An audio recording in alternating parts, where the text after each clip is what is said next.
سلامتی ہے میں اور مولانا میں محمد اویس ربانی اس وقت انجینئر محمد علی مرزا کے ساتھ ہوں. آپ کہہ رہے تھے اور آپ سن رہے تھے اور گفتگو اب یہاں تک پہنچی ہے. ظاہر ہے انجینئر محمد علی مرزا اپنے علمی انکشافات کرتے رہتے ہیں مختلف انداز سے. ہو سکتا ہے آپ کو ان کے انداز سے یا پھر گفتار سے یا پھر رویے سے یا پھر لہجے سے اختلاف ہو، مگر کچھ دلائل وہ دیتے ہیں. اس پہ آپ کا کیا تبصرہ ہے، یہ جاننے کے لیے مزید آج علمی گفتگو ہوگی. اور آج پروگرام میں خوش آمدید کرنا چاہتا ہوں. میں اور مولانا میں مہمان ہیں انجینئر محمد علی مرزا صاحب. السلام علیکم ورحمۃ اللہ. جی وعلیکم السلام ورحمۃ اللہ وبرکاتہ. ولا حول ولا قوۃ الا باللہ. اللہم صلی علی محمد وعلی آل محمد. اویس بھائی، جیلم اکیڈمی میں آپ کو ہم ویلکم کہتے ہیں اور خوشی کی بات ہے کہ آپ نے ہماری دعوت قبول کی اور آپ یہاں آئے. جزاک اللہ خیر. Thank you. میں انجینئر صاحب سب سے پہلے موٹا سیدھا سوال آپ کے لہجے میں آپ سے پوچھ لوں. اس پروگرام کے بعد جو میں نے مفتی حنیف قریشی صاحب کے ساتھ کیا، اور اس میں آپ دیکھ رہے تھے کہ میں نے بڑے انداز سے یہ بتایا کہ علمی گفتگو کرتے ہیں، کتابوں کے حوالے دیتے ہیں، تو اس پہ اعتراض کیا ہے. تو جو موٹے موٹے اعتراض دنیا بھر سے میرے پاس آئے وہ یہ کہ رویہ آپ کا ایسا کیوں ہے، آپ گستاخی کرتے ہیں، آپ لوگوں کو چھیڑتے ہیں، اور ان کے صوفیاء بزرگ اولیاء کے بارے میں جو زبان آپ استعمال کرتے ہیں ناقابل برداشت ہوتی ہے، کسی نے نہیں کی ہے. اور پھر سب سے بڑھ کے یہ کہ یہ جانتے ہوئے کہ ان کی بڑی فالوئنگ ہے، جیسے آپ کہتے ہیں ویوز جس کے زیادہ ہیں، سبسکرائبر زیادہ ہیں، تو ان کے سبسکرائبر ریئل میں زیادہ ہیں، پھر بھی آپ خیال نہیں کرتے اور آپ لتاڑ دیتے ہیں. کیوں؟ کوئی لتاڑتے نہیں ہیں، ہم بالکل علمی گفتگو کرتے ہیں. ہمیں بتائیں، کیا ہم نے کسی بزرگ کا نام کبھی بگاڑ کے لیا؟ کوئی ثابت تو کرے. اگر مشرکین عرب حضرت ابو طالب کو آ کے یہ شکایت کریں کہ تمہارا بھتیجا ہمارے بتوں کو گالیاں دیتا ہے، تو یہ ان کا سوچنے کا انداز ہے نا. نبی علیہ السلام نے کبھی گالی تو نہیں دی. آپ تو صرف یہ کہتے تھے کہ اللہ سے ہوتا ہے اور بتوں سے کچھ نہیں ہوتا. تو میں جتنی باتیں کر رہا ہوں یہ ان کا کہنا ہے نا. مجھے بتائیں، آج تک کوئی پلانٹ ارتھ پہ نان بریلوی ایسا ہے جو احمد بریلوی کو اعلیٰ حضرت کہتا ہو سوائے میرے؟ میں اشرف علی تھانوی صاحب کو پورا بولتا ہوں مولانا اشرف علی تھانوی صاحب. اچھا، علی بن عثمان حجویری صاحب صاحب، یہ وہ لفظ ہے جو قرآن میں اللہ تبارک و تعالیٰ نے ہمارے محبوب صلی اللہ علیہ وآلہ وسلم کے ریفرنس سے استعمال کیا ہے. اس سے زیادہ میں کسی کو کیا آنر دے سکتا ہوں؟ یہ کہنا کہ میرا رویہ سخت ہے، تو یہ وہ لوگ مجھ سے بات کر رہے ہیں کہ جو دوسرے فرقوں کو کافر سمجھتے ہیں، گستاخ رسول کہتے ہیں، مشرک کہتے ہیں، ہر وہ گالی.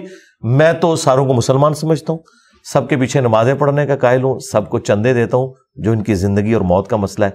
میں نے تو کوئی کتاب حسام الحرمین لکھ کر اور دیوبند کو واجب القتل اور مرتد قرار نہیں دیا. میں نے المہند لکھ کر بریلویوں کو شیطانی لشکر تو ڈکلیئر نہیں کیا. یہ تو ان کے بزرگ کرتے رہے. میں تو ان سب کے نام احترام سے لیتا ہوں، میں ان کے نظریات سے اختلاف کرتا ہوں. یہ کہتے ہیں نا زبان سخت ہے، وہ زبان نہیں سخت، وہ زبان اتنی علمی ہے کہ ان کی پبلک ان کے گاٹے فٹ ہو گئی ہے کہ انجینئر صاحب تمہاری ایک ایک بات کا جواب دے رہے ہیں، اور جو گستاخانہ عبارتیں تمہاری کتابوں سے نکل رہی ہیں، انہی عبارتوں سے کم درجے کی جو عبارتیں تھیں ان پہ تم نے دوسرے مکاتب فکر کو نیزے کی نوک پہ رکھا ہوا تھا.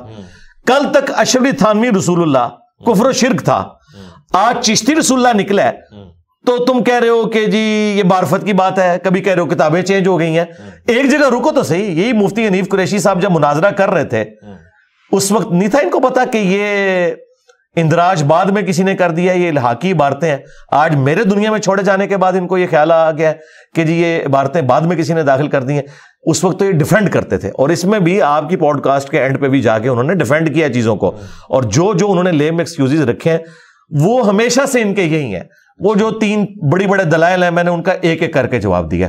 اگر آپ نے وہ نوٹ کیے، میں آپ مجھ سے پوچھ لیں گے تو میں اس میں ریبٹل کر لوں گا. جی. اور پہلے ہی مقدمہ یہ ہے، جیسے آپ فرما رہے ہیں کہ آپ سب کو مسلمان مانتے ہیں، باہر لکھا ہوا ہے آپ کسی کی بھی تکفیر کے قائل نہیں ہیں، اس کو رد کرتے ہیں آپ. یعنی آپ مفتی حنیف قریشی کو مسلمان مانتے ہیں، بریلوی حضرات جتنے بھی ہیں اہل سنت.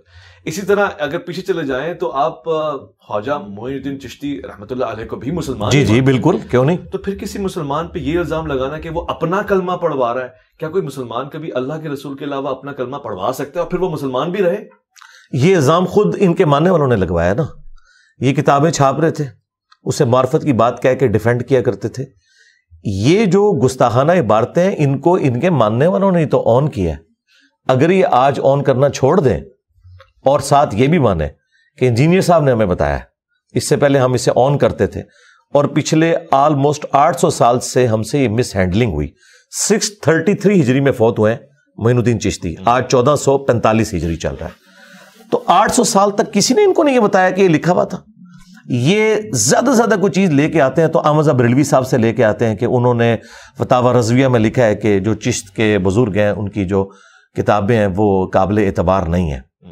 اچھا, لیکن ہم جس کتاب سے حوالہ دے رہے ہیں وہ کتاب سبع سنابل ہے. اس کتاب کی تعریف فتاوی رضویہ میں اعلیٰ حضرت نے خود کی ہے, اور ساتھ انہوں نے لکھا ہے کہ یہ کتاب رسول اللہ کی بارگاہ میں مقبول ہے. اگر اعلیٰ حضرت نے ایسی کتاب کو رسول اللہ کی بارگاہ میں مقبول کہا ہے صلی اللہ علیہ وآلہ وسلم جس میں چشتی رسول اللہ لکھا ہے, تو دو ہی پاسبلٹیز بنتی ہیں سائنٹیفکلی. نمبر 1, اعلیٰ حضرت اگنورینٹ تھے, انہیں پتہ ہی نہیں تھا اس میں چشتی رسول اللہ لکھا ہوا ہے. یہ بھی مان لیں تب بھی ہماری جیت ہے, کیونکہ وہ تو غوث وقت تھے, ان کی بزرگی تو ہوگی فارغ. یہ تو کہتے ہیں دلوں کے حال بزرگ جانتے ہیں. دوسرا, انہیں پتہ تھا اور جان بوجھ کے انہوں نے چھپایا, پھر بھی فارغ. تو یہ فیصلہ کریں انہوں نے کہاں کھڑے ہونا ہے. تو اعلیٰ حضرت اس میں مجرم ہیں, کیونکہ سبع سنابل کی انہوں نے تعریف کی ہے اور الٹا اس کو رسول اللہ کی طرف منسوب کر دیا صلی اللہ علیہ وآلہ وسلم. ایک کتاب جس میں چشتی رسول اللہ لکھا ہوا ہے اور اعلیٰ حضرت کے زمانے کی چھپی ہوئی فارسی زبان کی سبع سنابل, ان کی کاپیز بھی ہم نے لگائی ہیں. آپ یہ نہیں کہہ سکتے کہ اعلیٰ حضرت کوئی 500 سال پہلے آئے ہیں, ان کو تو 100 سال ہوئے, فوت ہوئے 1921 میں ان کی ڈیتھ ہوئی ہے. آج چل رہا ہے اگست 2023, بمشکل 102 سال ہوئے ہیں جس بندے کو فوت ہوئے. اس کے زمانے کی چھپی ہوئی سبع سنابل بھی موجود ہے. حشر بہشت کی فوائد السالکین جو اس کا رسالہ ہے وہ بھی موجود ہے. کتابیں کوئی نہیں بدلی, ان کی تو سیاہی بھی خشک نہیں ہوئی ہے. ایسا ہی ہے انجینئر صاحب, بات تو یہی ہے کہ ان کتابوں کو ڈیفینڈ بھی کیا جا رہا ہے, مگر انہوں نے کچھ زاویے دی. مطلب حنیف قریشی صاحب نے کہا کہ ایک فرضی سچویشن یہ ہے کہ اولیاء اللہ کی زبان پہ اللہ بولتا ہے, یعنی وہ اپنی نمائندگی نہیں کر رہے. مثلا ایک واقعہ ہے حضرت علی کرم اللہ وجہہ کا کہ جس میں وہ کہہ رہے ہیں کہ جی مجھے غصہ مجھ پہ غالب نہیں ہے, میں اللہ کی راہ میں لڑا تو تھوکنے کی کوشش کی, میں نے اس کو صبر کے ساتھ جی. تو یہاں پہ اگر یہ فرض کر لیا جائے کہ اولیاء اللہ کی زبان پہ اللہ کلام فرما رہا ہے اور وہ بتانا یہ چاہ رہے ہیں کہ جی اللہ کا رتبہ بڑا ہے اور اللہ کے رسول اس کی مخلوق ہے, یعنی وہ اپنی بڑائی اور کبریائی نہیں بتا رہے, تو کیا اس کو ایکسیپٹیبل سمجھا جائے گا؟ یہی تو ہم کہہ رہے ہیں کہ مولا علی علیہ السلام جب وہ غصے کی حالت میں اس کافر کے پیٹھ سے اترے تو انہوں نے کیا کہا, سبحانی ما اعظم شأنی, میں پاک ہوں, دیکھو میری شان کتنی بلند ہے. یا مولا علی علیہ السلام نے یہ کہا کہ لیوائی اعظم من لیوائی محمد, میرا جھنڈا محمد کے جھنڈے سے بڑا ہوگا. یہ مولا علی کے زمانے میں ہوتے نا تو جو خوارج کے ساتھ جنگ نہروان ہوئی ہے نا, تو جنگ نہروان کا پارٹ 2 جو ہے ان کے ساتھ ہو رہا ہوتا. یعنی کس بات کو کہاں جا کے جوڑتے ہیں. اب مجھے یہ بتائیے, آپ یہ کہہ رہے ہیں کہ اللہ ان کے منہ سے بولتا تھا, کیا کسی پیغمبر کے بارے میں کسی مسلمان کا یہ عقیدہ ہے کہ اس کے منہ سے اللہ بولتا ہے؟ قرآن میں ہے وما ينطق عن الهوى ان هو الا وحی یوحى, یہ نبی اپنی خواہش نفس سے کچھ نہیں کہتے, یہ وہ کہتے ہیں جو اللہ تعالیٰ انہیں وحی فرماتا ہے. نبی علیہ السلام نے اپنے بارے میں کبھی کلیم نہیں کیا کہ میرے منہ سے اللہ بولتا ہے. خالق اور مخلوق کا فرق تو رہے گا.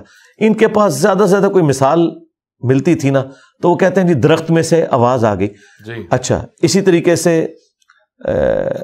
جبل طور کے اوپر اللہ تعالیٰ نے تجلی فرمائی, لیس کمثلہ شیء, اللہ کی مثل کوئی شے نہیں ہے. کیا ان کا یہ عقیدہ ہے کہ اللہ تعالیٰ درخت میں حلول کر گیا تھا؟ کبھی بھی نہیں یہ کہیں گے. یا اس پہاڑ کے اندر اللہ تعالیٰ حلول فرما گئے؟ وہ کہیں گے کہ یہ ساری متشابہات ہیں, ان کی ہم تفصیلات میں نہیں پڑھتے. جب تم اس طرح کی چیزوں کی تفصیلات میں نہیں پڑھتے تو پیغمبروں کے اوپر جھوٹ کیوں مانتے ہو کہ ان کے منہ سے اللہ ویسے بولا؟ تو کل کو آپ یہ کہو گے کہ پیغمبروں کے ذریعے اللہ تعالیٰ نے تجلی فرمائی جس طرح کے جبل طور کے ذریعے تجلی فرمائی, تو بتاؤ کیا نبی علیہ السلام کے ذریعے کوئی اس طرح کی تجلی ہوئی ہے اللہ تعالیٰ کی؟ یہ رسول اللہ کے اوپر جھوٹ باندھ رہے ہیں. اور بخاری اور مسلم دونوں میں حدیث ہے, مولا علی علیہ السلام کہتے ہیں میں نے خود نبی علیہ السلام سے یہ بات سنی تھی کہ میری طرف بات منسوب کرنا کوئی عام بات نہیں ہے, جس نے میری طرف جھوٹ منسوب کیا وہ اپنا مقام جہنم میں دیکھ لے. یعنی کہ وہ اسلام سے گیا. جی, اس لیے کہ انہوں نے رسول اللہ کی طرف وہ بات منسوب کی ہے جو نبی علیہ السلام نے اپنے بارے میں کی نہیں ہے. تو یہ اللہ تعالیٰ نبی علیہ السلام کے منہ سے کہاں بول رہا؟ دوسری بات, اچھا یہاں پہ رک کے آپ کے اپنے دلائل میں آپ پہلے کہہ چکے ہیں کہ آپ کسی کی تکفیر کے قائل نہیں ہیں, اس سے تو آپ ثابت کر رہے ہیں کہ وہ اسلام سے خارج ہو چکے ہیں. جی, وہ مفتی حنیف قریشی صاحب نے خود کہا ہے کہ ہمارے سامنے ہوتے, ہم ان سے پوچھتے, اگر وہ اقرار کرتے تو ہم فتویٰ دے دیتے. تو مفتی صاحب ہم بھی فتویٰ دے رہے ہیں, اس پہ ہمارا اتفاق ہے.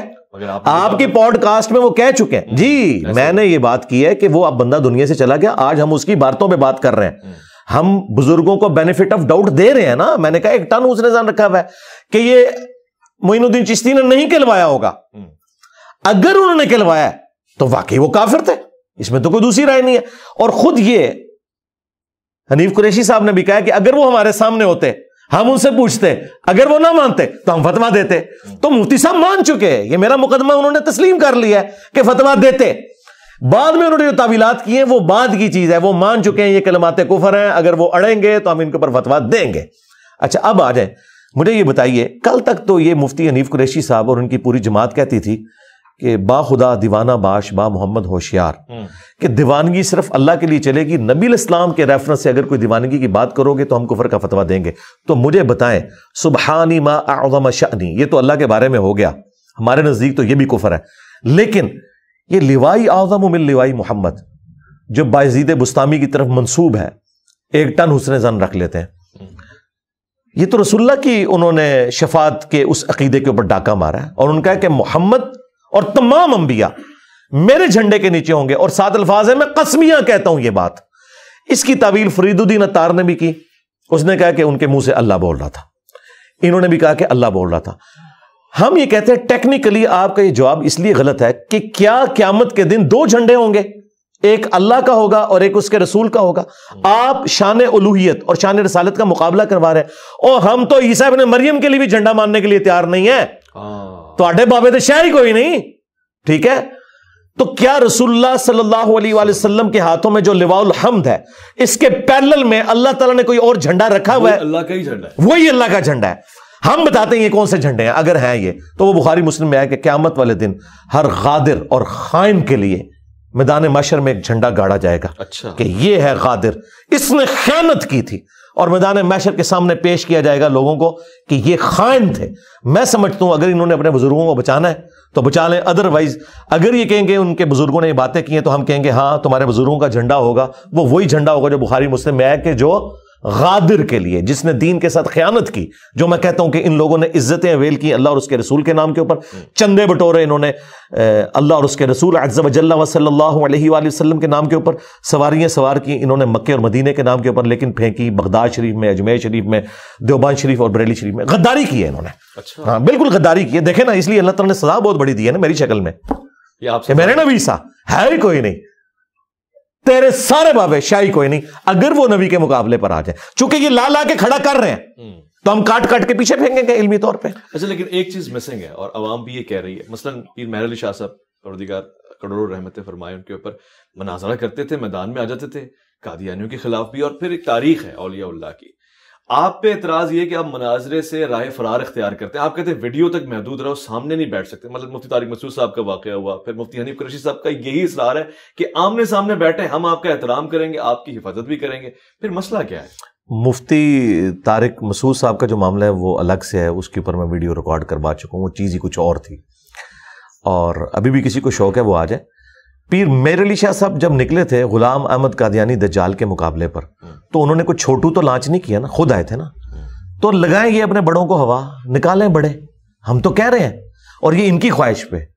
میں نے کبھی رائے فرار نہیں کیا. میں یہ کہہ رہا ہوں کہ اس وقت صرف مولانا فضل الرحمان صاحب کے ہاتھ کے اوپر 5 لاکھ علماء کی بیعت ہے. صحیح, میں ان میں سے کسی عالم کے ساتھ بات کرتا ہوں, 5 لاکھ اور آئیں گے, 5 لاکھ ہیں میرے پاس, تو عمر نو بھی ہو ختم نہیں ہوگا, تو ڈائریکٹ فائنل کھلاؤ مجھے. تمہارے عقیدے کے اوپر برا وقت آیا نا تو بڑا لانچ کرو نا. ہمارے صحابہ کرام پہ جب برا وقت آیا غزوہ حنین میں, بخاری مسلم میں ہے, صرف 80 بندے نبی الاسلام کے ساتھ رہ گئے, تو آپ اکیلے آگے بڑھے. انا النبی لا کذب انا ابن عبد المطلب. تو یہ بھی نکالے نا, میں ہوں مفتی مریب الرحمان, اس میں کوئی شک نہیں, میں ہوں بریلویوں کا امام, میں ہوں مفتی تقی عثمانی, اس میں کوئی شک نہیں, دیوبندیوں کا امام. اور یہ ان کی خواہش پہ, مجھے کوئی خواہش نہیں ہے. چونکہ یہ کہتے ہیں کہ حق پہ ہونے کی دلیل یہ ہے کہ انجینئر سامنے نہیں بیٹھتا, اس کے پیچھے ریزن یہ نہیں کہ میں بیٹھنا نہیں چاہتا. میں کہتا ہوں بڑا لانچ کرو, بڑے کو بٹھاؤ, اور بڑا بیٹھے تو مسئلہ ختم ہو جائے گا. لائیو بیٹھتے ہیں, آپ بے شک اس میں اینکر بن جائیں, ویڈیو ریکارڈ کروائیں, مجھے تو کوئی اعتراض نہیں. آئے آپ ہم سے گستاخانہ باتوں پہ بات کریں, عقیدہ ختم نبوت کے اوپر بات کریں, عقیدہ توحید کے اوپر بات کریں. ہم اسی طریقے سے اپنے علمی دلائل رکھیں گے.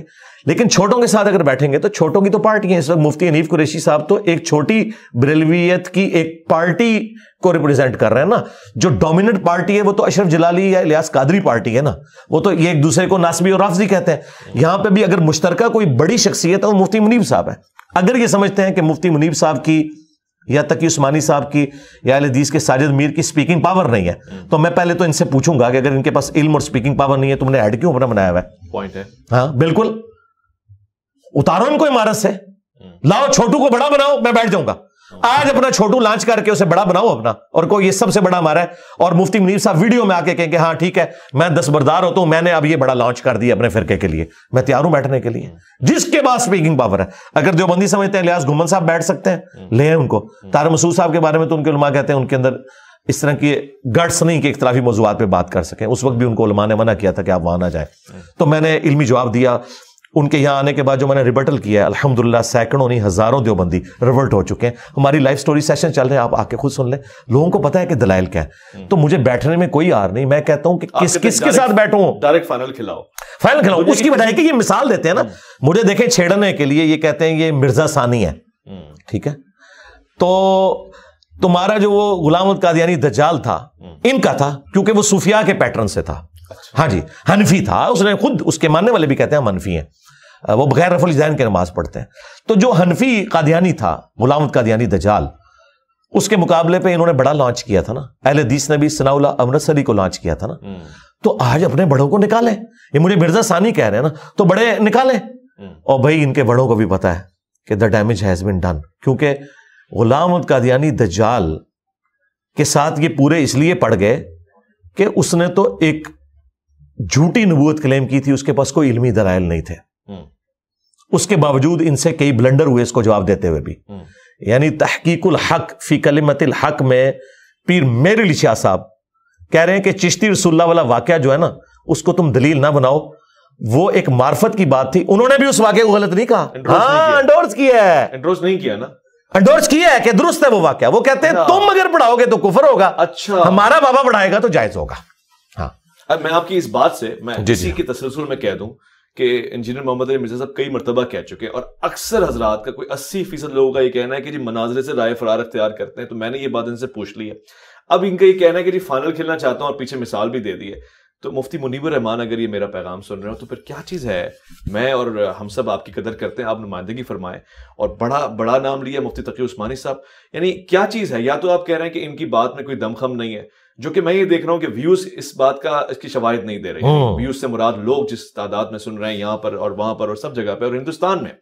تو پھر کیا چیز ہے جو آپ گفتگو نہیں کر رہے, اس کا جواب آپ ضرور دیجیے گا.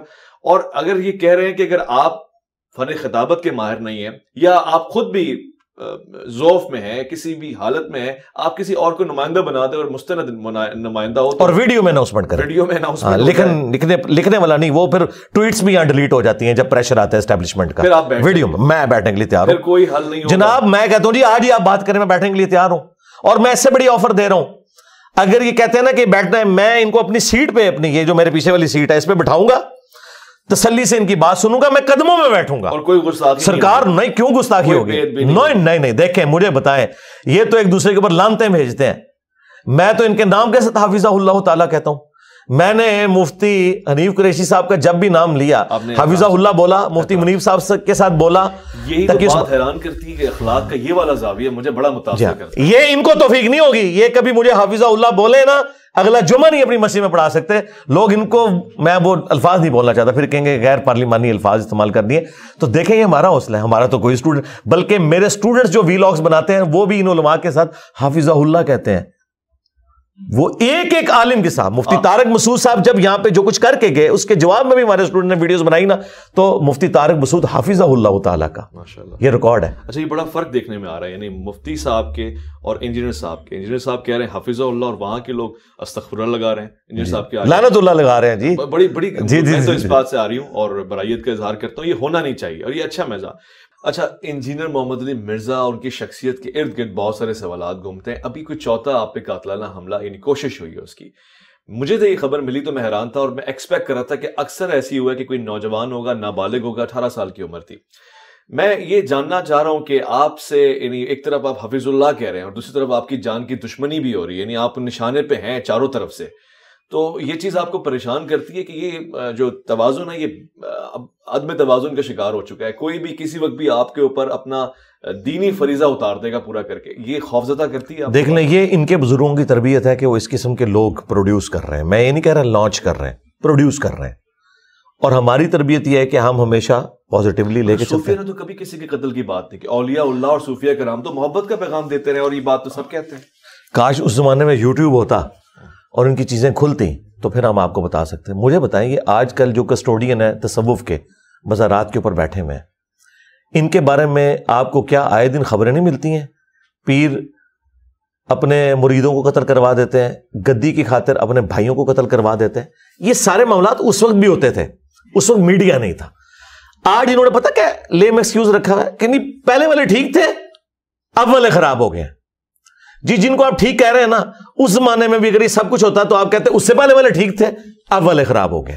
تو ہمارے پاس تو یہ ساری چیزیں موجود ہیں. یہ سب لوگ خود نہیں تھے قتل کرواتے، حکمرانوں کے ذریعے. حکمران مزارات پہ بیٹھتے تھے، حکمران ان کے بینیفیشری ہوتے تھے، یہ ان کے بینیفیشری. جس طرح آپ دیکھ لیں یہ جو فرینچ ریولوشن آئی ہے، اس وقت شہنشاہ تھا اور نیچے ان کے پادری ہوتے تھے، جو چندے وہ کلیکٹ کرتے تھے، کچھ شہنشاہ کو دیتے تھے، کچھ اپنے پاس رکھتے تھے. پھر ایک دن ریونج سامنے آیا اور آج آپ دیکھ رہے ہیں ویٹیکن سٹی بن گیا ہوا ہے. تو وہ دن دور نہیں ہے کہ یہاں پہ بھی ویٹیکن سٹی بنے گا. آپ چندے کا کوئی نظام یہاں رکھا نہیں ہے. جی الحمدللہ، یہی اب ہم جی اس بات کا الحمدللہ. دعویدار ہیں.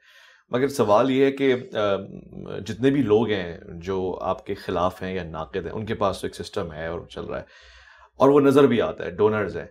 آپ کس کے چندے پہ چل رہے ہیں؟ آپ کے سر پہ کس کا ہاتھ ہے؟ آپ کے کاندھے پہ کس نے شاباش کہا ہوا ہے؟ نہیں، اس ملک میں تو اس طرح سے کوئی ڈنکی کی چوٹ پہ نہیں بات کر سکتا. تو آپ کے پیچھے بیک سپورٹ کیا ہے؟ بیک سپورٹ اللہ تعالیٰ کی ہے جی الحمدللہ. اور یہ کہنا کہ میں چندوں کے بغیر کیسے چل رہا ہوں، میرے بھائی میں نے کوئی یہاں پہ کوئی بچے تو نہیں رکھے ہوئے ہاسٹل میں جن کا میں نے خرچہ اٹھانا ہے. ہمارے اخراجات اس طرح کے ہے نہیں ہے نا کہ جس طرح کے اخراجات ان کے ہیں. ہم موٹر بائک یوز کرتے ہیں، ہم نے کوئی گاڑیوں میں تو جانا نہیں ہوتا. اور جو اتوار والے دن لوگ آتے ہیں انہیں ہم سموسہ اور دودھ پتی بس یہ سرو کرتے ہیں. کوئی انہیں ہم 4-5 ڈشیں تو کھلاتے نہیں ہیں. تو اس طرح کے جو معاملات ہیں وہ ہم آپس میں دوست احباب مل کے ان کو مینج کر لیتے ہیں. ہمیں کسی سے مانگنے کی ضرورت نہیں پڑتی. جو ہمارے اپنے اکیڈمی کے ممبرز ہیں تو وہ چیزیں میٹ ہو رہی ہیں. تو بڑے لیول کے جو اخراجات ہیں وہ ہمارے ہے ہی نہیں ہے نا. اب ایک کیمرہ لیا ہوا ہے، ایک انٹرنیٹ کا کنیکشن لیا ہوا ہے، وہ تو کیمرہ ایک دفعہ لے لیا نا. یہ تو نہیں کہ ہر دفعہ ریکارڈنگ کے لیے نیا کیمرہ لینا پڑتا ہے. اس کی ایڈیٹنگ ہمارے ایک بھائی کر رہے ہیں، وہ فی سبیل اللہ کر رہے ہیں. یہ کیمرے کی ریکارڈنگ کر رہے ہیں، یہ فی سبیل اللہ کر رہے ہیں. تو یہاں پہ لوگوں نے اپنی ڈیوٹیز بانٹی ہوئی ہیں. یہاں پہ جو سیکیورٹی کے اوپر بھی مامور لوگ ہیں ان لوگوں نے بھی اپنی ڈیوٹیز بانٹی ہوئی ہیں، وہ فی سبیل اللہ سارے کام کر رہے ہیں. لیکن وہاں پہ اب ہر مد میں جتنے لوگ انہوں نے بھرتی کیے ہیں نا ان کو وہ تنخواہیں دیتے ہیں. مولانا الیاس قادری صاحب کرونا کے دنوں میں خود بتا رہے تھے کہ 37,500 ہمارے ملازمین ہیں. تو بھائی 37,500 ملازمین ہیں، جب ان کی تنخواہیں میٹ کریں گے تو اربوں کا بجٹ بنے گا. تو اس لیے ان کو لینا بھی پڑتا ہے. تو ہمارا تو یہاں پہ کوئی بھی ملازم نہیں ہے. ایون یہ جگہ بھی جو ہے یہ بھی کرائے کے اوپر ہے. یہ ایسا نہیں کہ یہ کوئی پرماننٹ یہاں ہم نے کوئی ایک مسجد قائم کر لی ہے. اور یہ بھی ایک ہی دن ہفتے میں کھلتی ہے، اتوار والے دن، اور ریکارڈنگ کے بعد بند ہو جاتی ہے، پھر نیکسٹ سنڈے کو کھلتی ہے. کسی شخصیت کے پیچھے ہاتھ نہیں ہے جو سپورٹ کرتی ہے؟ نہیں، کیوں کرے گی؟ مجھے بتائیں آپ اس شخصیت کا یا اس ادارے کا نام لیں، میں اس ادارے سے اختلاف رائے کی اپنی ویڈیو آپ کو دکھا دوں گا. ہاں تو بتائیں نا. اگر یہ سمجھتے ہیں کہ میں نے اسٹیبلشمنٹ کا میں اعلی کار بنا ہوں تو اسٹیبلشمنٹ کی جو غلط پالیسیز ہیں جو کافی حد تک اب وہ درست کرنے کی طرف نیت کیے ہوئے ہیں اے پولیٹیکل ہونے کی، تو میں تو اس وقت ان پہ کرٹیسزم کرتا تھا جب انہوں نے جہادی تنظیموں کو پالا ہوا تھا. 2013 میں میری ویڈیوز ریکارڈ ہیں جس میں نان اسٹیٹ ایکٹرز کے خلاف بولتا ہوں.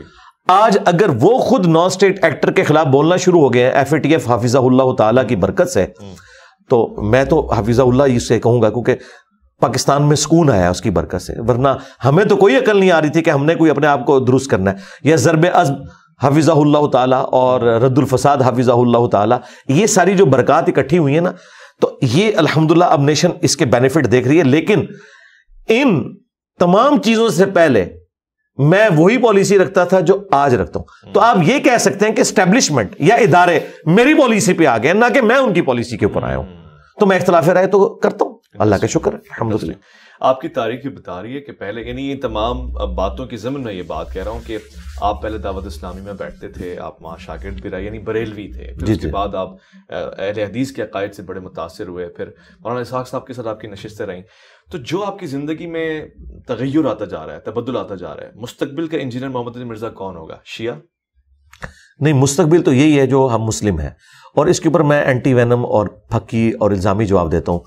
یہ بڑے فخر سے بتاتے تھے سیدنا سلمان فارسی کے بارے میں کہ جی وہ پہلے یہودی تھے, پہلے آتش پرست تھے, پھر یہودی ہوئے, پھر عیسائی ہوئے, پھر نبی الاسلام تک پہنچے, پھر مسلمان ہو گئے نا.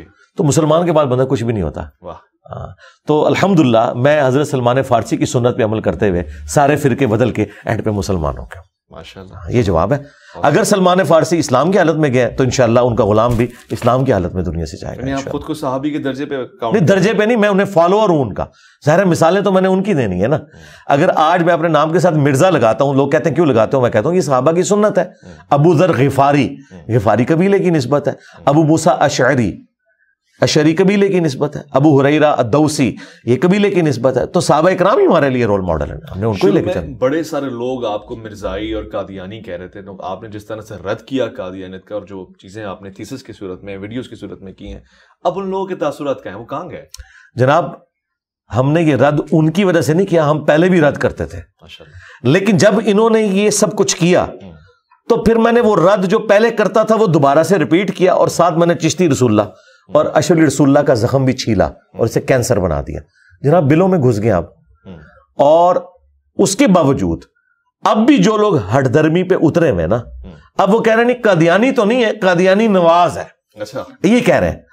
اور اس کے لیے وہ مختلف لیم ایکسکیوزز ڈیوائز کرتے ہیں. مجھے بتائیں میں کون سا قادیانی اور قادیانی نواز ہوں کہ جسے پاکستان میں اعلانیہ تبلیغ کرنے کی اجازت ہے؟ قادیانیوں کو تو یہاں تبلیغ کرنے کی اجازت ہی نہیں ہے. اگلے دن یہاں ایف آئی اے نہ پہنچ جائے, ایجنسیز نہ پہنچ جائیں. بات ہے. اور اگر آپ یہ سمجھتے ہیں کہ قادیانی اتنے مضبوط ہو گئے ہیں کہ آپ کی فوج, ایجنسیز, سارے ادارے فیل ہو گئے ہیں اسے روکنے میں, تو سرکار آپ کو تو پھر حرام موت مر جانا چاہیے کہ آپ کے ملک کے اندر غلام احمد قادیانی دجال کا سپورٹر نعوذ باللہ وہ اس طرح سرعام جو ہے وہ تبلیغ کرتا پھر رہا ہے. تو پہلے تو آپ ان ایجنسیز کے اوپر چڑھ دوڑے نا کہ جنہوں نے اجازت دی ہوئی ہے اس کو. تو یہ سارے ان کے جھوٹے ایکسکیوز تھے. اس کا فائدہ یہ ہوا کہ میں نے ان تمام چیزوں کو ہائی لائٹ کیا اور میں نے بتایا کہ یہ لوگ ختم نبوت کے نام کے اوپر چندے کھا رہے ہیں. ان کی تحریکیں ختم نبوت تحریکیں نہیں ہیں, یہ اینٹی قادیانی ہے. ٹی ایل پی بھی اینٹی قادیانی تحریک ہے. ختم نبوت تحریک ہوتی نا تو لاہور سے جہاں چشتی رسول اللہ کتاب چھپ رہی ہے اور کشف المحجوب جہاں پہ گستاخانہ عبارتیں لکھی ہوئی ہیں اب تک آج تک موجود ہے, وہ میں ہائی لائٹ کرتا رہتا ہوں. ادھر بھی کوئی دھرنا دیتے نہیں دیتے کیونکہ وہ ان کے فرقے کی چیز ہے. تو اللہ کے فضل سے ختم نبوت پہ آج تک کسی نے کام ہی نہیں کیا تھا سوائے میرے.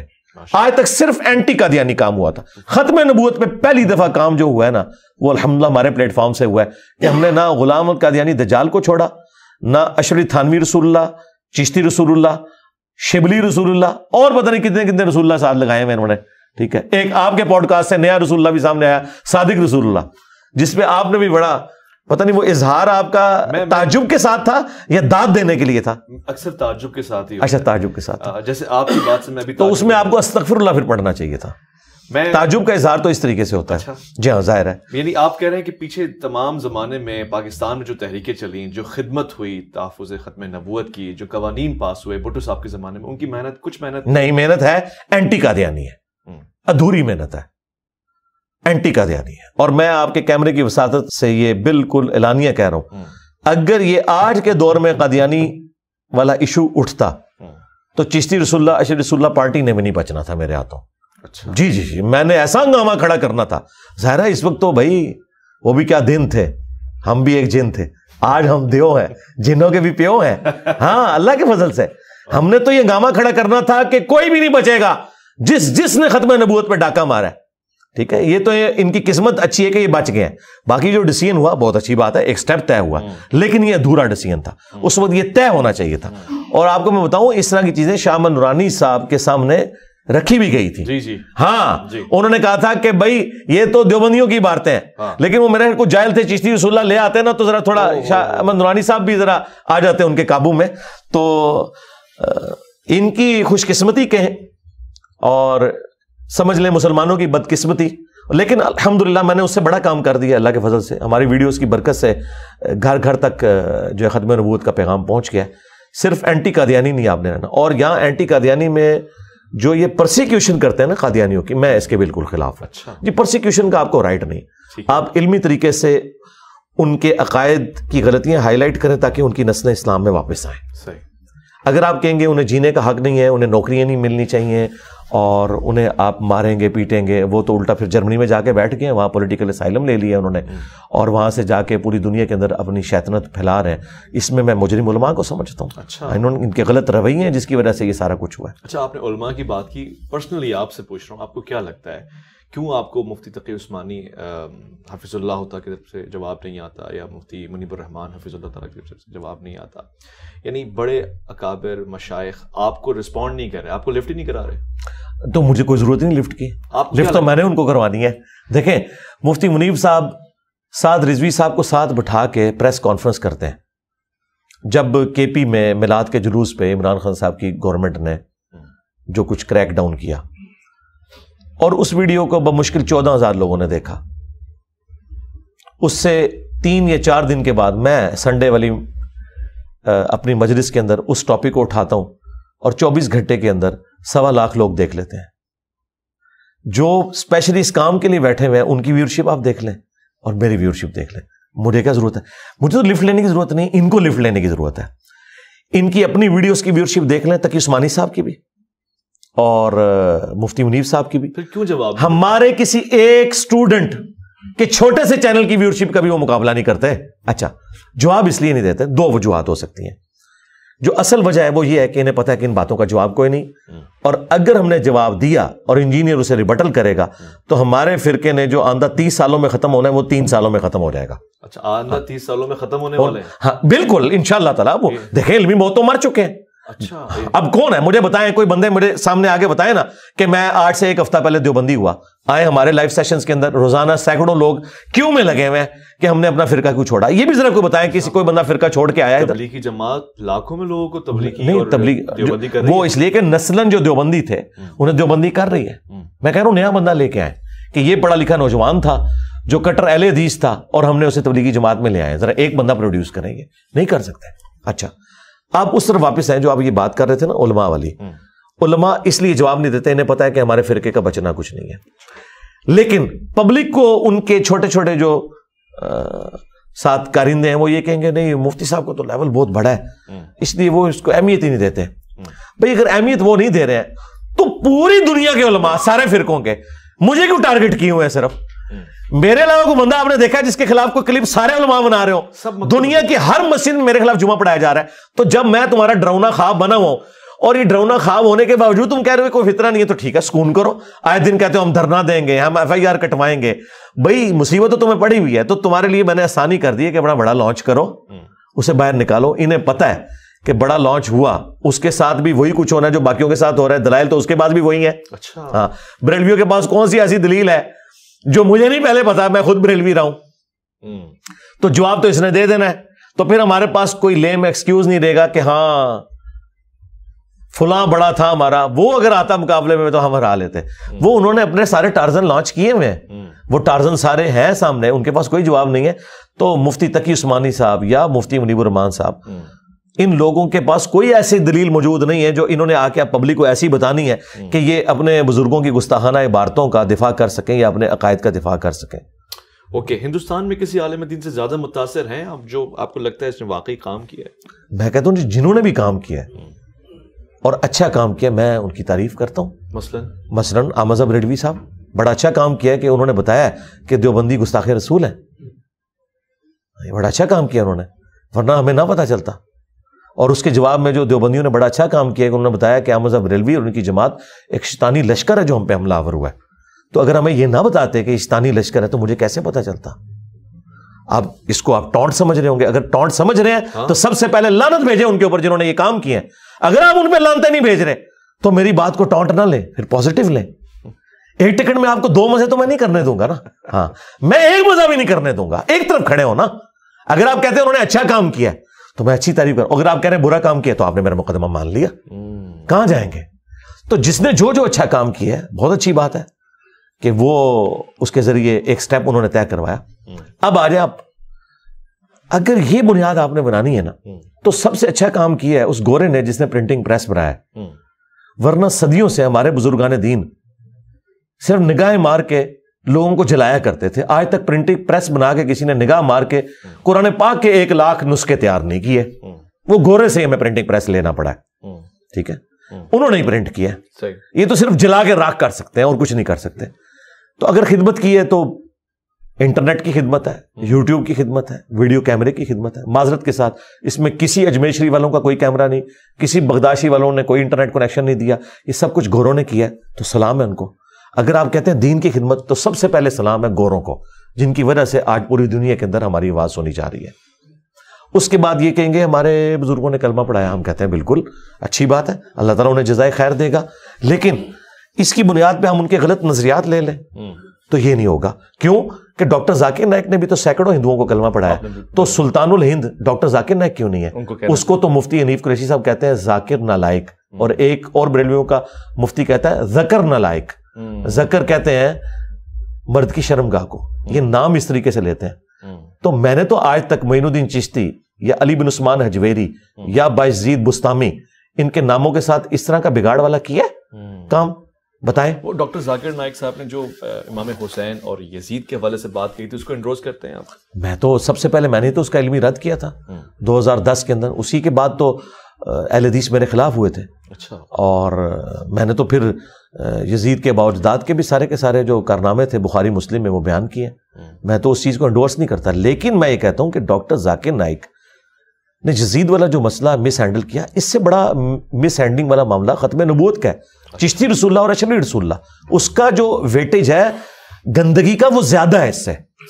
تو اس لیے میں اس کے اوپر زیادہ ایمفسائز کرتا ہوں اور زیادہ, اور اس کے اوپر بھی کرتا ہوں ڈاکٹر ذاکر نائک کے خلاف جتنی ویڈیوز ہیں علمی, یا وہ میری ہیں یا اکا دکا ویڈیو ڈاکٹر تعلق قادری کی ہے یا ہمارے مولانا ساگ صاحب کی ایک ویڈیو ہے, باقی ایک پوری سیریل اس حوالے سے وہ صرف میں نے ریکارڈ کروائی. ٹھیک. اچھا, میں نے جیسے آپ سے بڑی تفصیلی گفتگو کی, اور آخری سوال ہے, میں نے آپ سے پوچھا کہ وہ لوگ کیوں نہیں آتے, آپ نے بتایا مجھے لگتا ہے یہ وجوہات ہیں. ظاہر ہے میں نے آپ کی ویڈیوز ان کو بھی دکھائیں, لنکس بھی بھیجے, اور یہ ساری بات ہے. اب میں ان کا کچھ جواب بھی لے کر آیا ہوں. جی جی. اور ان کا یہ کہنا ہے, اور مجھے لگتا ہے بڑا کوئی عقلی مطالبہ ہے ان کا, وہ یہ کہتے ہیں کہ مثلا شاہد آفریدی ہے, یہ کوئی اچھا کرکٹ کا پلیئر ہے, اس کو کوئی گلی کا بچہ کہے کہ جی میرے ساتھ کرکٹ کھیلو, میں چیلنج کر رہا ہوں تو میں بال کرواؤں گا, تو وہ اس سے پوچھتے ہیں جی آپ کی ہسٹری کیا ہے, آپ کہاں سے سیکھے ہیں کرکٹ کو, کہاں کھیلتے ہیں آپ, کون سے گراؤنڈ میں. بزرگوں کا یہ کہنا ہے کہ انجینئر محمد علی مرزا سے پوچھو کہ کس مدرسے سے پڑھے ہیں, کہاں سے آپ نے فراغت حاصل کی ہے, آپ تو انجینئر ہیں. ان سوالات کا کیا جواب دیں گے بفور یو چیلنج دیم؟ یہ جواب تو میں نے کب سے دفنا دیے, اور جو لوگ یہ چیزیں سامنے رکھتے تھے وہ اب رو رہے ہیں کہ ہم نے یہ بات کیوں انجینئر کے سامنے کی. ایک ہی ہمارے پاس لیم ایکسکیوز تھا, اور اس کے ساتھ جو کچھ میں نے کیا ہے, سب سے پہلی بات یہ ہے کرکٹر کی مثال دینا, ڈاکٹر کی مثال دینا, انجینئر کی مثال دینا ریلیجن کے پوائنٹ آف ویو سے وہ بالکل غلط ہے. اس کی وجہ یہ ہے کہ علم دین حاصل کرنا ہر مسلمان مرد و عورت کے اوپر فرض ہے, کرکٹر بننا ہر مرد و عورت کے اوپر فرض نہیں ہے. تو دین کا بیسک نالج تو ہر بندے نے حاصل کرنا ہے. لہٰذا یہ ڈیمانڈ ہی غلط ہے کہ ریلیجن کے اوپر انجینئر صاحب کے پاس اتھارٹی کہاں سے آئی. ہمیں اتھارٹی دی ہے قرآن نے, کنتم خیر امۃ اخرجت للناس تأمرون بالمعروف وتنہون عن المنکر, تم سب سے بہترین امت ہو جو لوگوں کے نفع کے لیے نکالے گئے, نیکی کا حکم دیتے ہو, برائی سے روکتے ہو. تو یہ ہے پہلی ڈگری ہماری جو ہر مسلمان کی ہے, کنتم خیر امۃ, پوری امت. اچھا, دوسری ڈگری صحیح بخاری میں ہے, بلغوا عنی ولو آیا, پہنچا دو میری طرف سے خواہ تمہیں ایک آیت ہی آتی ہو. نبی علیہ السلام نے یہ کہا کہ پوری ڈگری لینی ہے, اور پوری ڈگری کی بات کریں تو کسی عالم دین کے پاس پوری ڈگری نہیں, انکلوڈنگ مفتی تقی عثمانی اور مفتی منیب الرحمان. 1000 آیات قرآن کی سائنٹیفک فیکٹس کے اوپر ہیں, اس کی تشریح تو میں ان سے بہتر کر سکتا ہوں, اس میں تو وہ میرے اسٹوڈنٹ بنیں گے. تو اس کی بنیاد پہ کیا میں انہیں جاہل کہنا شروع کر دوں گا؟ ان کو سائنس آتی ہے, مجھے بتائیں, انہوں نے سائنس پڑھی ہوئی ہے, میں اپلائیڈ سائنسز کا اسٹوڈنٹ ہوں, میکینیکل انجینئرنگ میں نے کی ہوئی ہے. میں نے تو آج تک دعویٰ نہیں کیا کہ کوئی مفتی یہ بات نہ کرے. آپ نے کتنی کتابیں لکھی مفتی تقی عثمانی صاحب نے؟ جی میں آگے آ رہا ہوں. جی تیسری بات, آج اگر کوئی مفتی سورج گرہن اور چاند گرہن کو سمجھانے کے لیے اپنے آڈینس کو بتاتا ہے کہ چاند گرہن کس وقت لگتا ہے اور سورج گرہن کس وقت لگتا ہے، کہ سورج گرہن اس وقت لگتا ہے کہ جب چاند سورج اور زمین کے درمیان آتا ہے. آج تک کسی آڈینس نے پوچھا کہ حضرت آپ تو سائنٹسٹ نہیں، آپ یہ بات کیوں کر رہے ہیں؟ وہ کیا کہے گا؟ بھئی میرے فیکٹ سے اختلاف کر کے بتاؤ میں غلط کہہ رہا ہوں کہ نہیں، یہی کہے گا نا. یہ تو نہیں کہے گا میرے پاس ڈگری نہیں ہے تو میں اس کو بیان ہی نہیں کروں گا. اسی طریقے سے ایک اور مثال، مفتی صاحب نے اپنے گھر میں ایئر کنڈیشن لگانا ہو اور اس کا انٹرنل یونٹ وہ کاریگر تھوڑا سا ٹیڑھا لگا دے اور آپ کے سامنے وہ لگ رہا ہے، تو مفتی صاحب یہ نہیں کہیں گے کہ اس کو سیدھا کرو، آگے سے کہا تیرے پاس ڈگری ہے، یہ کام تو میرا ہے. کہ یار ڈگری کو چھوڑو لیکن مجھے نظر آ رہا ہے کہ غلط ہے، تو سرکار مجھے نظر آ رہا ہے چشتی رسول اللہ کفر ہے، اشرف تھانوی رسول اللہ کفر ہے، مجھے تو نظر آ رہا ہے، یہ میرا بنیادی عقیدہ ہے. 5ویں دلیل، اگر آپ کو پرائمری اسکول کا بچہ آ کے یہ کہے کہ سورۃ البقرہ کی آیت نمبر 279 میں لکھا ہے کہ جو سود کھاتا ہے اللہ اور اس کے رسول عز و جل و صلی اللہ علیہ وآلہ وسلم کا اعلان جنگ ہے، تو آپ اسے یہ کہیں گے کہ جاؤ پہلے ڈگری لے کے آؤ، لہٰذا میں یہ بات نہیں مانتا. اگر آپ یہ بات کریں گے تو آپ مفتی کے آپ کافر ہو جائیں گے.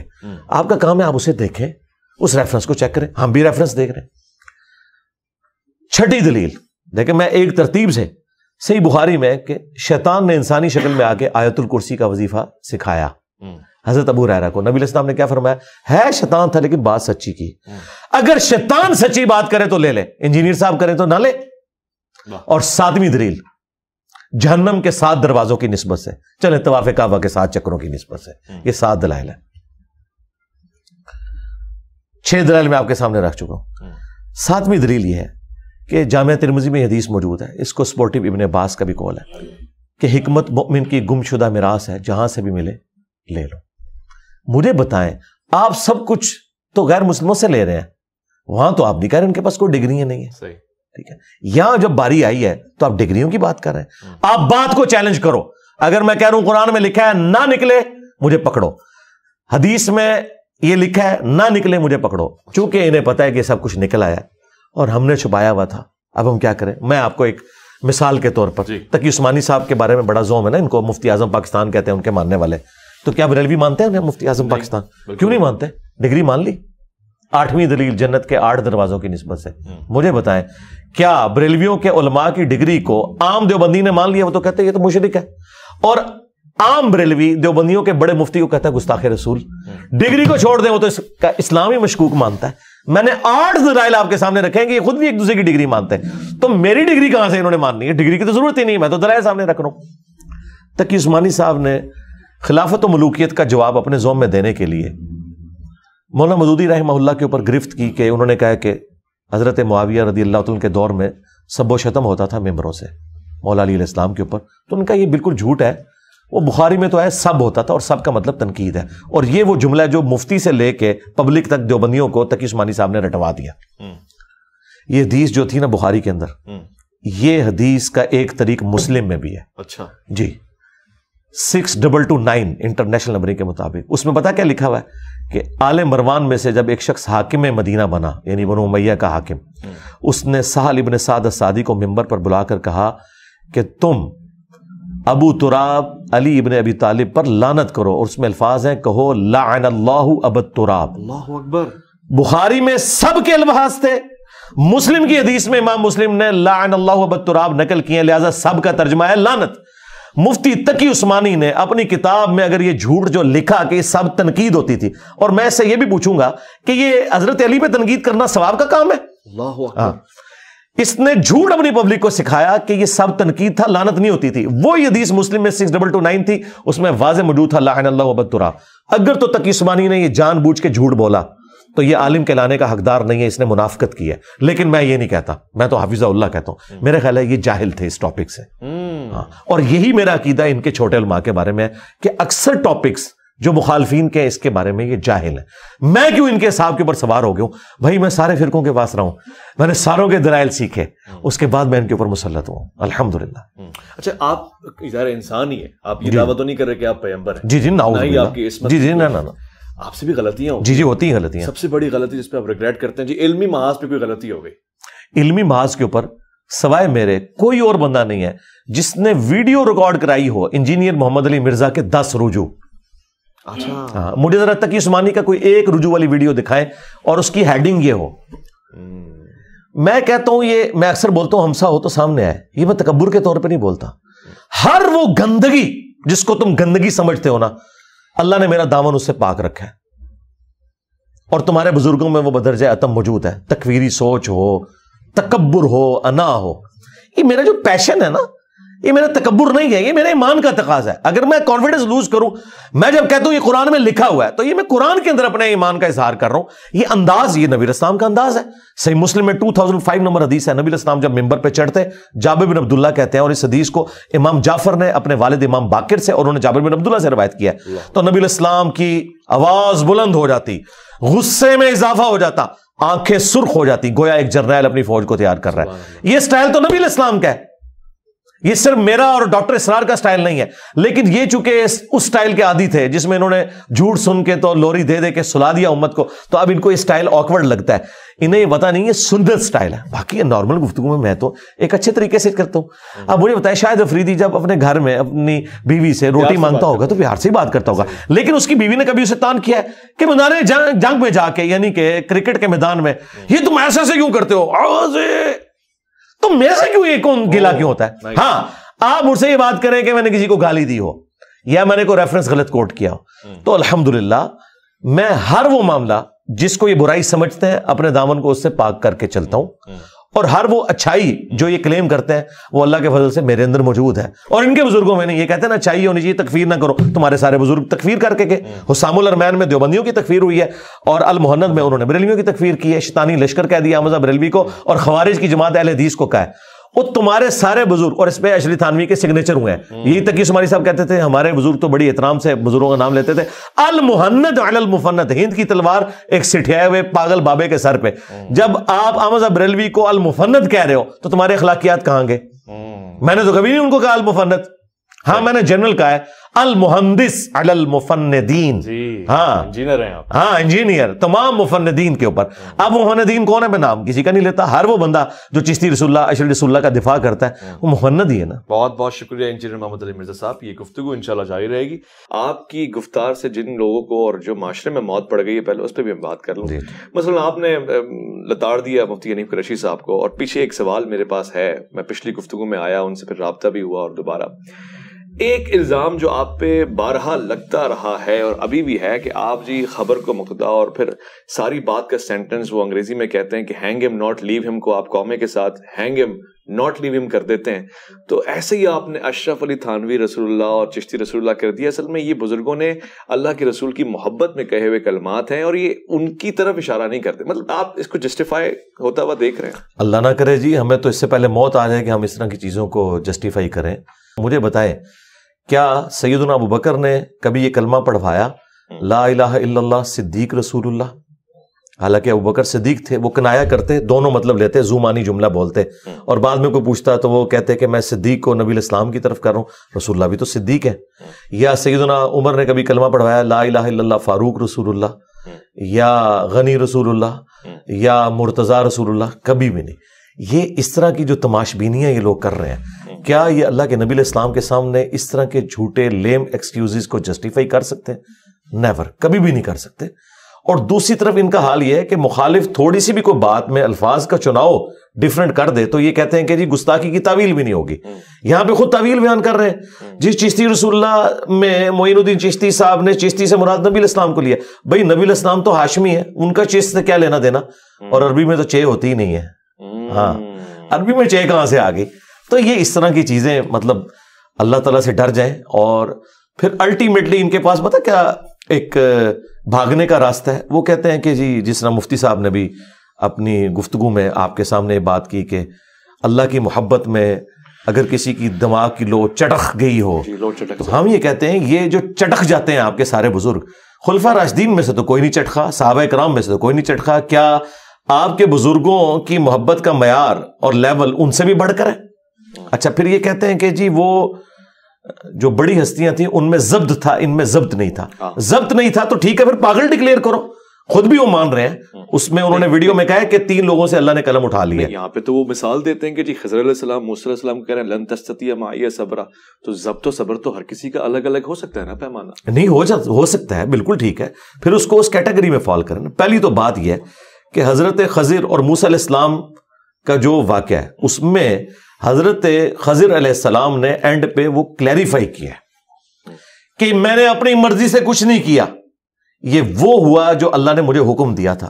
یہ دعویٰ یا تو کوئی پیغمبر کر سکتا ہے یا غلام احمد قادیانی دجال کر سکتا ہے۔ تو مجھے بتائیں ان کے بابے جو اپنے ناموں کے کلمے پڑھاتے رہے، کیا وہ پیغمبر تھے یا دجال تھے؟ فیصلہ کر لیں کہ وہ غلام احمد قادیانی پارٹی میں سے تھے یا پیغمبر تھے۔ پیغمبر تو وہ نہیں تھے، تو یقیناً پھر وہ دجال تھے۔ یا ہمارے والا آپ نظریہ رکھیں کہ ان کی کتابیں بدل گئی ہیں، اور اگر کتابیں بدل گئی ہیں پھر تو مجرم آپ ہیں، آپ ان کتابوں کے کسٹوڈین ہیں، ان کتابوں کو چھاپ رہے ہیں، ان کو پرنٹ کر رہے ہیں، الٹا مناظروں میں آ کے دفاع کرتے ہیں۔ جی بخاری میں حدیث ہے 3 لوگوں سے اللہ تعالیٰ نے قلم اٹھا لیا ہے، ایک جو پاگل شخص ہے، ایک سویا ہوا شخص اور نابالغ، اور وہ کہتے ہیں جو اللہ کی محبت میں پاگل ہو جائے۔ ہم یہ کہتے ہیں کہ یہ اللہ کی محبت والا تو معاملہ ہی نہیں ہے، ہم تو کہہ رہے ہیں جو گستاخیاں انہوں نے نبی علیہ السلام کی شان میں کی ہیں، اور آپ یہ کہتے تھے با خدا دیوانہ باش با محمد ہوشیار، تو یہ تو نبی علیہ السلام کی شان میں گستاخی ہیں۔ تصوف کی ٹرمز مجھے سمجھ ہیں، اللہ کے فضل سے میری یہ داڑھی نہیں نکلی تھی نا، تو میں نے تصوف کی ساری بنیادی کتابیں جو یہ بڑے فخر سے پیش کرتے ہیں وہ میں نے اس وقت پڑھ لی تھی۔ کشف المحجوب پڑھ لی تھی، کیمیاء سعادت پڑھ لی تھی، مکاشفۃ القروب، منہاج العابدین، رسالہ کشیریہ، یہ وہ ساری کتابیں جو ان کا فخر ہے۔ تذکرۃ الاولیاء جس میں ان کے سارے بزرگوں کے واقعات ہیں۔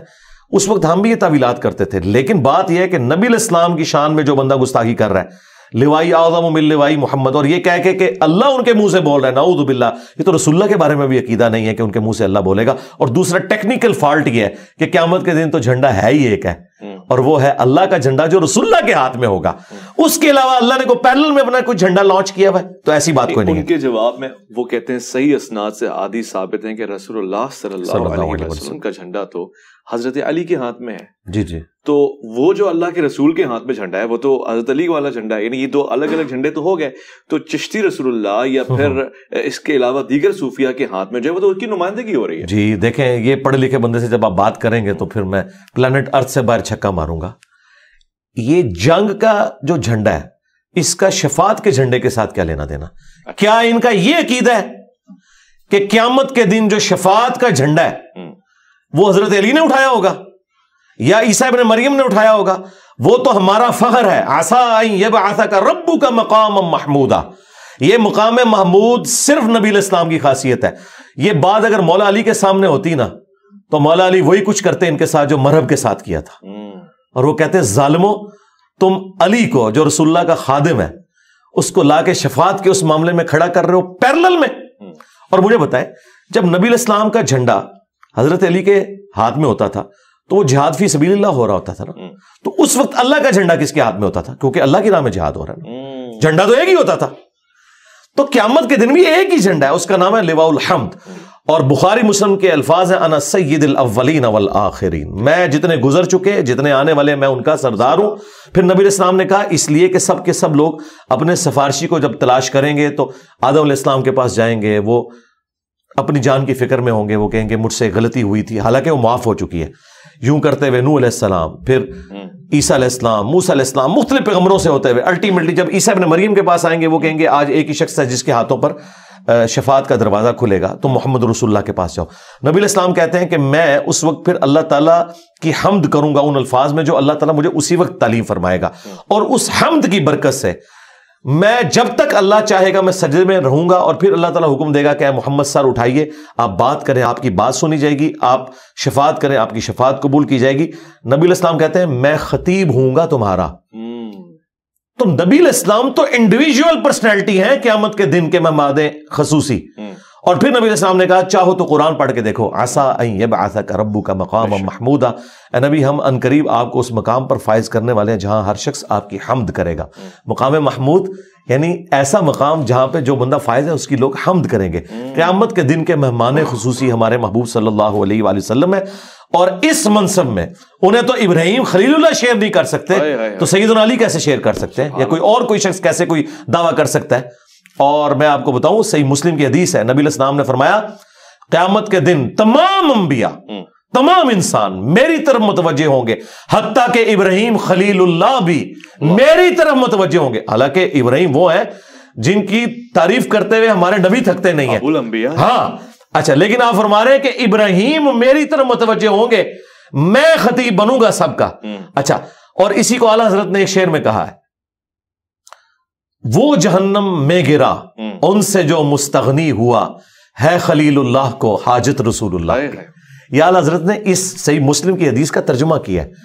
مجھے بتائیں اب یہ گراوٹ کا لیول ہے ان بابوں کے ماننے والوں کا کہ کل تک یہ عشق رسول کے کسٹوڈین تھے, آج انجینئر صاحب کو ان کو عشق رسول سکھانا پڑ رہا ہے.